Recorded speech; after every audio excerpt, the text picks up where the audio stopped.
Guys, ఇవాళ ఈద్ ముబారక్ అని చెప్పి మా అమ్మ ఏమో చేస్తుంది కీర్ అనుకుంటా. సో ఇది ఇక్కడ మేము నానబెట్టుకొని మీకు చూపిస్తున్నాం. ఒక నిమిషం. ఏమా రైస్ డ్రై ఫ్రూట్స్, కాజు బాదం ఇంకేమో సీడ్స్ కూడా వేసినట్టుంది. ఏం మావి melon seeds, pumpkin seeds, sunflower seeds వేసినట్టుంది. దాన్ని ఐ థింక్ సోక్ చేసుకున్నట్టుంది. 2 hours సోక్ చేసుకుంది. సో ఇప్పుడు ఒక గిన్నె తీసుకుంది. ఇప్పుడు ఏం చేసి చూద్దాం. అక్కడ మిల్క్ కూడా తీసుకురాసి. ఇప్పుడైతే మా అమ్మ గిన్నె పాలు పోసుకుంటుంది. ఫస్ట్ కొన్ని వాటర్ పోసుకుంది అని కింద అడగకుండా. సో ఇప్పుడైతే పాలు పోసుకుంది.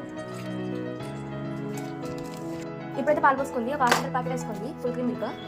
దాంతోపాటు ఒక 2 గ్లాస్ వాటర్ యాడ్ చేసుకుంది. ఇప్పుడు దీన్ని అయితే బాయిల్ చేయాలా? బాయిల్ చేయాలండి. దీన్ని వీటిని అయితే మిక్స్ పడుతుంది మమ్మీ.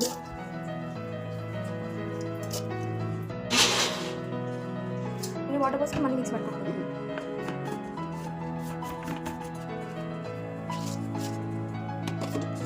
ఇదైతే ఈ టెక్స్చర్లో ఉండాలండి. పాలు మిక్స్ చేసుకుంటా బాయిల్ చేస్తుంది. ఇప్పుడు బాయిల్ అయిన పాలలో ఇందాక మిక్సీ పట్టుకుని వేసుకొని కలుపుకుంటుంది.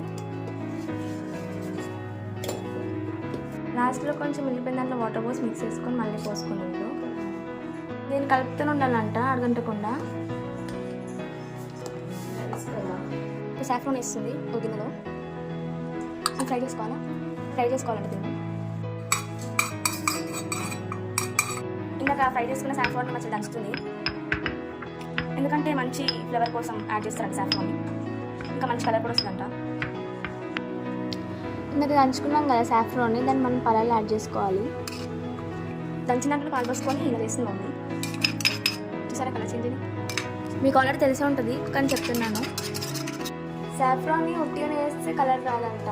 సో ఫ్రై చేసుకొని దంచుకొని ఇలా వేసుకుంటే చూసారా ఎంత బాగా కలర్ వచ్చిందో. ఇప్పుడు మిల్క్ మేడ్ యాడ్ చేయాలంట.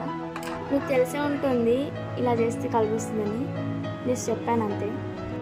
ఇప్పుడు మనం మిల్క్ మేడ్ యాడ్ చేసుకున్నాము.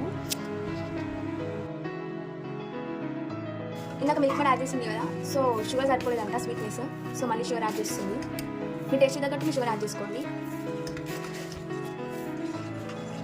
షుగర్ వేసుకొని కలుపుకోవాలి కదా. ఈజీ అండ్ టేస్టీ కీర్ అయితే అయిపోయిందండి ఫైనల్గా.